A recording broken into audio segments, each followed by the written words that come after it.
যে আমরা আমাদের সার্বিক লেখাপড়ার মান উন্নয়নের জন্য কি করছি। আমরা বহু রকম পদক্ষেপ নিচ্ছি। আপনি যদি গুরুত্বপূর্ণ কতগুলো প্রসঙ্গ বলেন, আমাদের 1 নম্বর টার্গেট হচ্ছে ছাত্রদের সঙ্গে শিক্ষকদের যে সময়টা সেটা বাড়ানো। সেটা বাড়ানোর একটা বিষয় হচ্ছে যে শিক্ষকদের সংখ্যা যেন অপ্রতুল না হয়, ফলে শিক্ষকদের সংখ্যা কোথাও বেশি আছে কোথাও কম আছে সেটাকে আপনার সামঞ্জস্য করা একটা প্রসঙ্গ।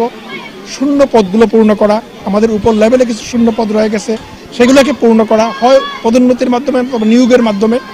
আর হচ্ছে শিক্ষণ ঘন্টা বাড়ানো যায় কিনা, আমরা ছুটিগুলোকে কমিয়ে দিয়ে কিছু, কারণ আমাদের ছুটির দিন অনেক বেশি, ফলে মানে ক্লাস হয় খুব অল্প দিন বৎসরের মধ্যে।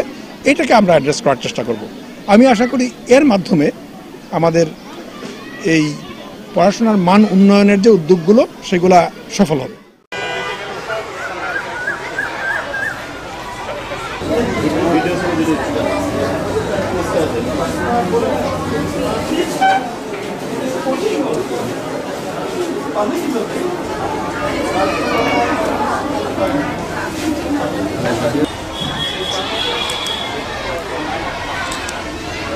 সম্মানিত পরিচালক পলিসি অ্যান্ড অপারেশন প্রাথমিক শিক্ষা অধিদপ্তর, নিয়োগটা হলো শিক্ষার্থীরা 2 মিনিট সময় পাবে খেলার জন্য। তুমি কত বেশি বল সংগ্রহ করতে পেরেছেন, কোন গ্রুপে সব থেকে বেশি বানান শুদ্ধ করতে পেরেছে, সে কি যোগ বিয়োগ গুণভাগ একটা দিলে পারে। এই স্কুলটার 11টা শ্রেণীকক্ষ হবে ইনশাআল্লাহ।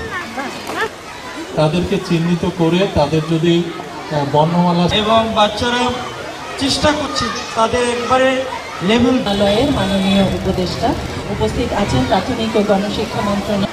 যে বাউন্ডারি ওয়ালটা জরুরি দরকার, পাশে যেহেতু একটা নদী আছে। আমাকে সচিব স্যার একটু করলো যে